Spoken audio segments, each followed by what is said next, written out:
USC falls to Washington in the Coliseum. Final score, USC 42, Washington 52.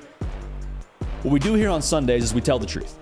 Like, we do a ton of content to talk about the day that happened yesterday in college football, but we tell the truth. I think we need to tell the truth about what's going on with USC. And there was a lot made about Caleb Williams and him showing emotion with his family yesterday. Like, there's just a lot to unpack here. I want to talk about the game just a little bit. Before we get there, though, make sure you're subscribed.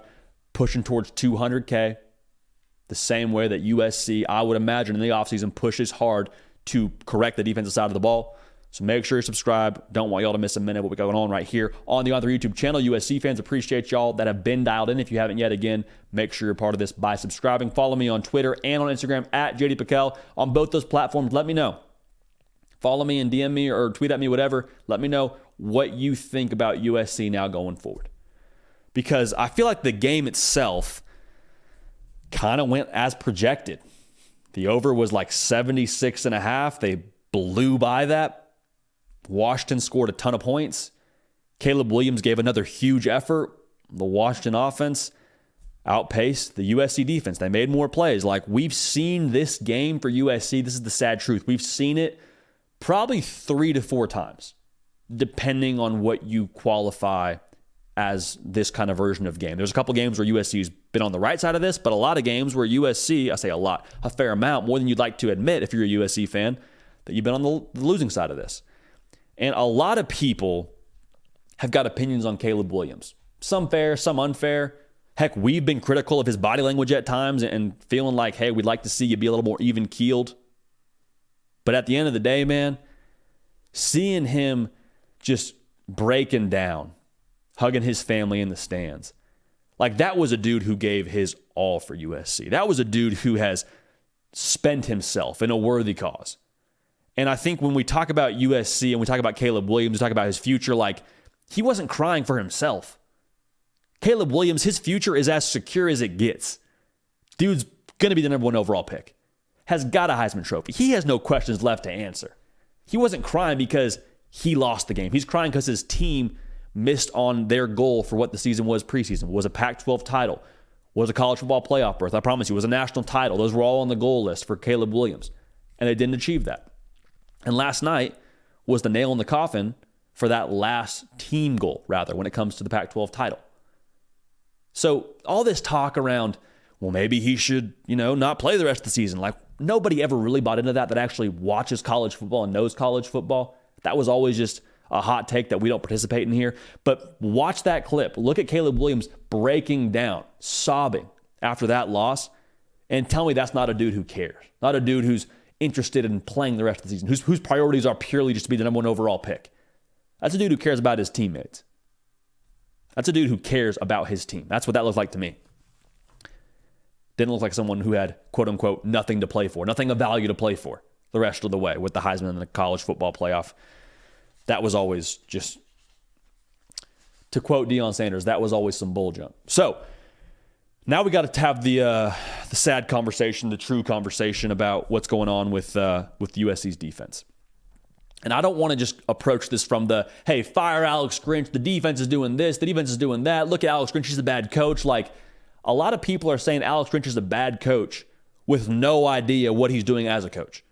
And there's things that, we can kind of deduce from staying on the field, and I think that's fair, but unless you're actually in that room, the meeting room that is, unless you're actually behind closed doors at practice at USC, you don't know if Alex Grinch is doing everything right as a coach and just not getting the results. Now, I understand that there's some pushback here to this because it's like, hey, well, the results are the results, JD. You can't argue with the results. And that's, I think, where we're at right now. He might have done the right things behind closed doors. I'm not saying he did. I'm not saying he didn't. I'm saying he might have. Nobody actually knows because it's behind closed doors. But at the end of the day, he's responsible. He being Alex Grinch. At the end of the day, this is a results-oriented business. No matter how much Lincoln Riley believes in someone or doesn't believe in someone, the results don't lie to you. Even if you're doing the right process and you're not getting the results will not lie to you. Alex Grinch isn't the one missing tackles. Alex Grinch isn't the one who's losing the one-on-one matchup. But at the end of the day, he is responsible for that defense. Just like a head coach may not be responsible for a quarterback throwing an interception, you're responsible for the end result.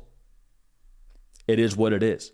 Like, nobody can say that Lincoln Riley didn't try to make it work, but USC has a national championship caliber quarterback in Caleb Williams, a generational talent, someone we probably will never, ever see again when it comes to the college football landscape. Like, he is a one of one, and I don't say never see again when it comes to like the rest of the season. He's going to play the rest of the season.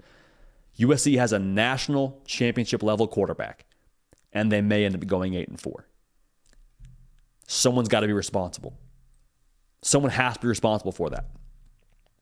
And if you're Lincoln Riley, your responsibility rather, is to your team. It's to your guys in your locker room. Whether Alex Grinch is doing the right things or not from his perspective, doesn't matter, because the results are the results. At some point, you have to look at what the answer is for what's best. And I think the answer is pretty clear at this point in time. And I hate doing this. I hate doing the whole, well, this might be time to make a change. But again, there's nobody that can say they didn't give it their all to try and make it work. They've seen this thing through to the very bitter end.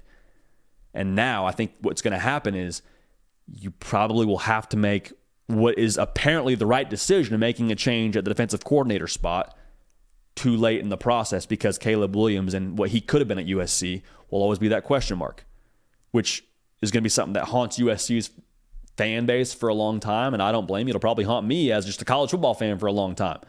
No Pac-12 title, no national title.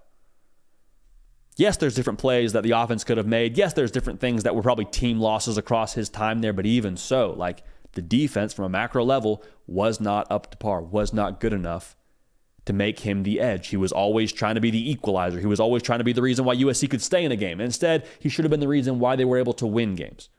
I'm not telling you anything you don't already know, but I think we have to have the honest conversation that even if he did all the right things, even if we're going to think the best of Alex Grinch, the results are something you can't argue with anymore.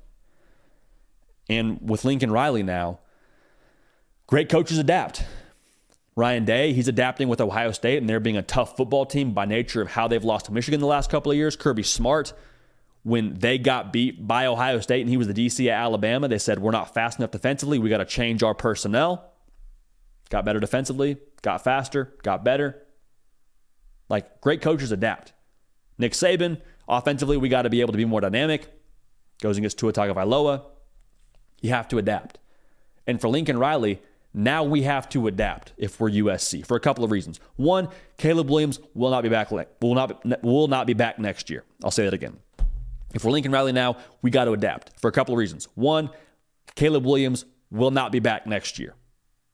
Okay, I understand there's this thought around maybe he doesn't have the number one pick team that he wants. Like, I think he's probably going to the NFL. I don't think that's too much of a stretch. Other part of this, with no Caleb Williams, you have to have a better defense now to offset what you had from a special level offensively. Like, I don't doubt USC will have good quarterback play because it's Lincoln Riley.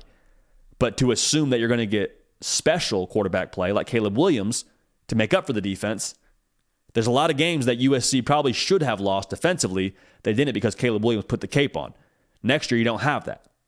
So the defense has to level up from that point of view. But also, you go to the Big Ten.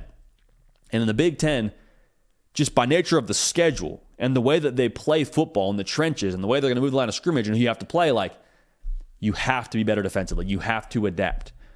So I think that looks like two things. I think it looks like the transfer portal being active yet again. And I think you have to have that hard conversation with what's best for your team when it comes to the DC position with Alex Grinch. So again, I hate having this conversation. I hate that we're having to talk about this today, but the results are the results, and they point very clearly to an issue. It's not just the Washington game. It's not they scored 50. Washington's probably the best offense in the country next to USC. But this is the same song, fourth verse, fifth verse, that we're having to relive if we're a USC fan with Caleb Williams. Again, dude cares about his team. Any narrative otherwise is just false. Make sure to subscribe. We love y'all. We appreciate y'all. Let me know your thoughts on this on social media. Gonna keep this party rolling. We will see y'all next time. Hey y'all, thanks so much for watching. Subscribe to the channel here to make sure you don't miss an episode of The Hard Count. Also be sure to check out other videos on the On3 YouTube channel.